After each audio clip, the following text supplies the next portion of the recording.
Assalamualaikum warahmatullahi wabarakatuh. Teman-teman semua, terima kasih sudah mengklik video ini, dan semoga semua teman-teman dalam kondisi yang sehat walafiat dan makin dimudahkan segala urusan, tentunya juga makin dilimpahkan rezekinya, serta kita semua dilindungi Allah SWT dimanapun kita semua berada. Amin ya rabbal alamin.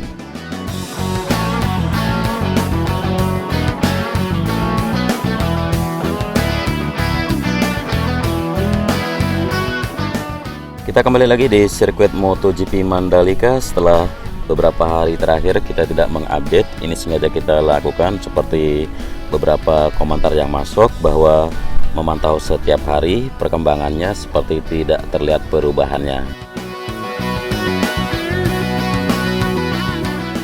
Ya, selain itu juga karena saya masih bertugas di luar daerah, sehingga untuk mengupdate sirkuit Mandalika membutuhkan waktu yang tepat, waktu yang cukup, di mana jarak dari sirkuit menuju tempat saya bertugas sekitar 3 jam lebih perjalanan.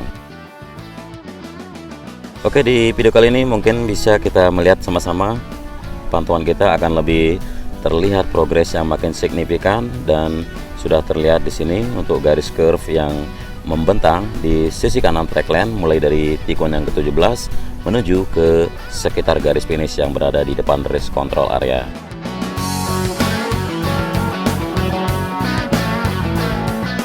Dan kita coba untuk memantau di sini bagaimana tekstur dari curve yang ada. Ini dibentuk seperti dari bebetonan dan berbentuk bergerigi atau berupa arsiran, dan juga tekstur aspal lapisan yang ketiga terlihat jelas di ketinggian ini. Ya, selain itu juga mungkin saya akan berbagi sedikit informasi bahwa tentang sirkuit MotoGP Mandalika untuk gelar MotoGP di 2022 nanti, sirkuit Mandalika akan dibatasi cuma diisi sekitar 15% penonton. Jadi buat para netizen mungkin ada yang siap-siap untuk kecewa.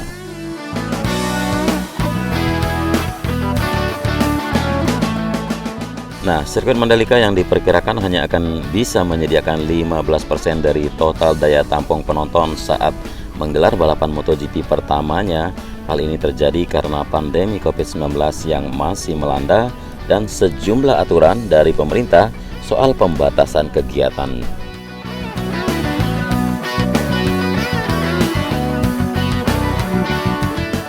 Dan sirkuit Mandalika yang akan menggelar balapan World Superbike atau WSBK dan MotoGP dapat menampung hingga 188.000 penonton, termasuk 50.000 kursi di tribun. Namun karena kasus COVID-19 yang belum sepenuhnya turun, serta program vaksinasi yang belum juga merata.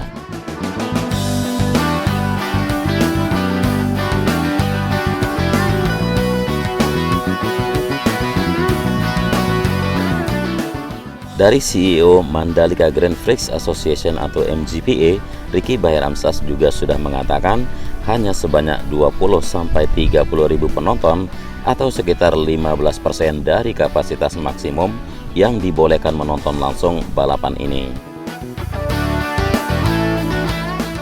Dan seperti yang kita tahu, kalau jelasnya ya dari pihak MGPA ingin mengadakan acara yang aman untuk semua orang, dan itu pada dasarnya adalah tujuan dari hadirnya sirkuit Mandalika ini.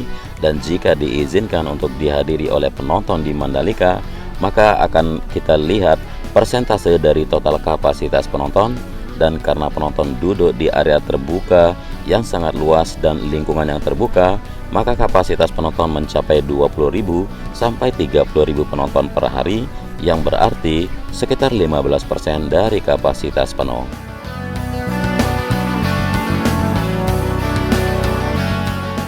Dan itu memang jumlah yang sangat kecil, tapi yang terpenting adalah belajar dari sirkuit lain yang sudah mengadakan balapan dengan audiens besar untuk melihat apa pedoman dan prosedur mereka di sana.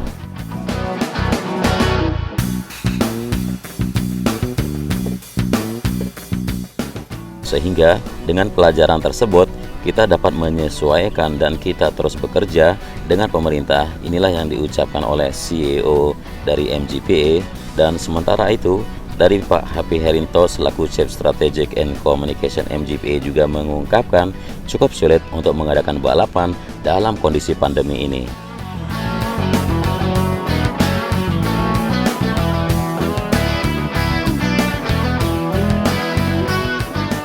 Namun seiring persiapan sirkuit Mandalika yang hampir selesai, maka MGPA tinggal menunggu waktu dan sangat sulit mengadakan balapan seperti di tengah pandemi COVID-19. Tetapi kita menunggu instruksi saja dari pemerintah apakah diizinkan dengan kehadiran penonton atau tidak pada saatnya nanti. Tapi yang jelas dari MGPA sudah mengaku sudah siap dan treknya sudah selesai maupun fasilitas yang tersisa tinggal menunggu waktu saja, dan harapan kita semua dengan World Superbike dapat menjadi pemanasan untuk event-event selanjutnya seperti pramusim dan balapan MotoGP Indonesia sendiri.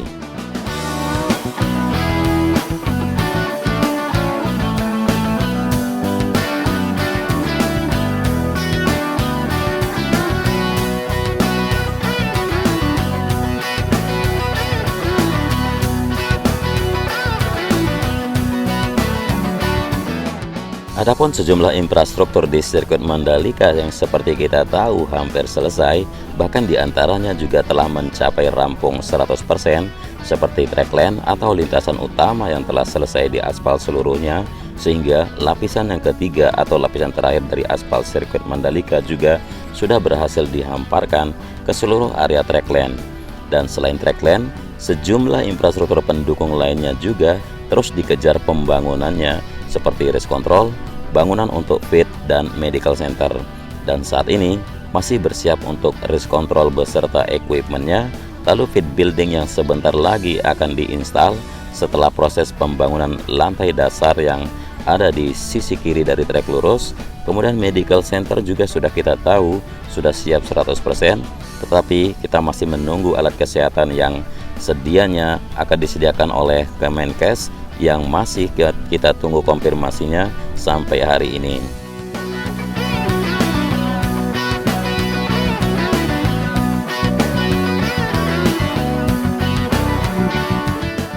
Dan nantinya jika sirkuit Mandalika sudah mulai rampung, maka homologasi akan segera terlaksana di lapangan. Proses homologasi akan terus berlanjut sejak awal sampai beberapa hari sebelum balapan dimulai. Dan homologasi itu adalah proses berkelanjutan dari awal sampai dengan beberapa hari sebelum balapan dimulai. Jadi seluruh sirkuit di seluruh dunia pun sebelum balapan harus dihomologasi tanpa terkecuali. Kita tahu saat ini Indonesia masih menunggu keputusan dari Dorna apakah bisa menggelar balapan MotoGP 2022. Sejauh ini sirkuit Mandalika baru ditunjuk untuk menggelar tes pramusim.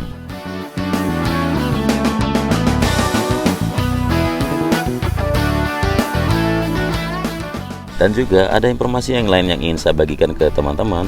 Kalau beberapa hari ini Ketua Umum Ikatan Motor Indonesia atau IMI, Bambang Susatyo, mengungkapkan mulai pada tahun 2022 nanti IMI bersama Federation International de Motorcyclism atau FIM dan Dorna Sport sebagai penyelenggara MotoGP akan menyelenggarakan FIM Mini GP Indonesia Series Road to MotoGP di Mandalika, Lombok, Nusa Tenggara Barat sebagai ajang pencarian bakat pembalap muda Indonesia untuk bisa berlaga dalam ajang MotoGP.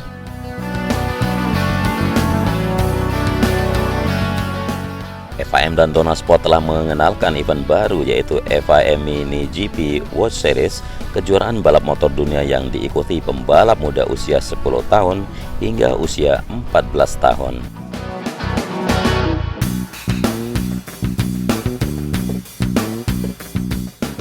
Adapun berbagai negara yang ingin berpartisipasi terlebih dahulu harus menyelenggarakan series FIM MotoGP atau series FIM Mini GP di negaranya masing-masing, dan pemenang dari masing-masing negara mengikuti final FIM Mini GP World Series yang pada tahun 2002 rencananya diselenggarakan di Valencia, Italia. Kejuaraan ini menjadi gerbang pembuka bagi para talenta muda Indonesia menuju pentas bergengsi MotoGP.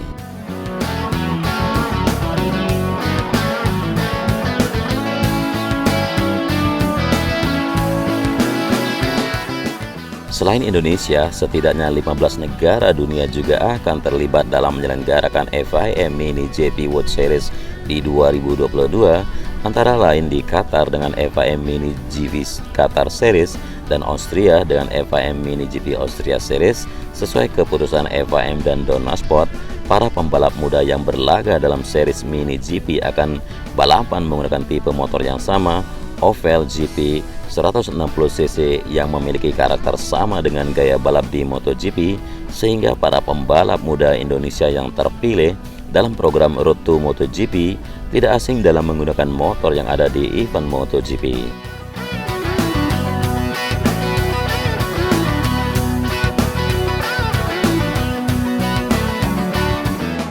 Kejuaraan FIM Mini GP Indonesia Series diselenggarakan minimal sebanyak 5 series di sirkuit berbagai daerah, salah satunya di sirkuit internasional Mandalika di Nusa Tenggara Barat, dengan teknis penyelenggaraan dan persyaratannya sedang disiapkan oleh Ikatan Motor Indonesia.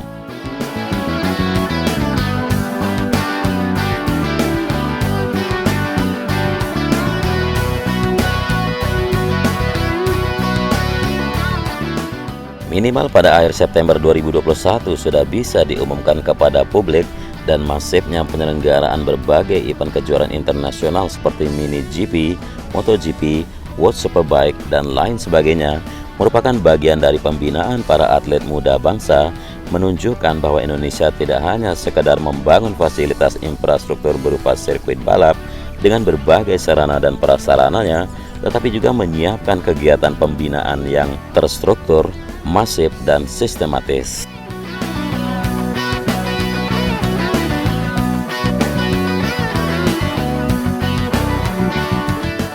Penyelenggaraan FIM Mini GP Indonesia Series merupakan bentuk keseriusan IMI dalam menyelenggarakan pembinaan berjenjang dengan arah yang sangat jelas.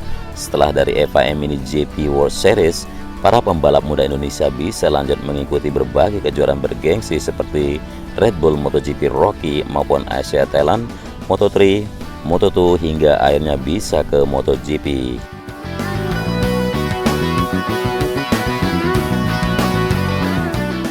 Dan sekarang konstruksi yang masih bisa kita lihat di sini, di area parkir yang disiapkan persisnya di belakang area pit building, di mana di belakang area pedok maupun race control, yaitu di sisi kiri dari trek lurus dari sirkuit MotoGP Mandalika ini.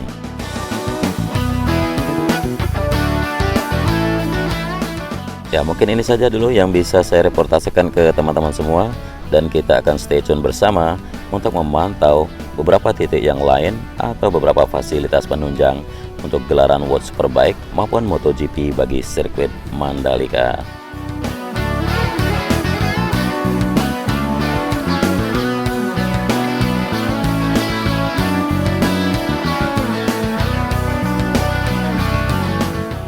Kurang lebihnya dari narasi maupun visual yang saya sajikan, mohon maaf yang sebesar-besarnya. Tetaplah jaga terus protokol kesehatan, dan selamat beraktivitas. Wassalamualaikum warahmatullahi wabarakatuh.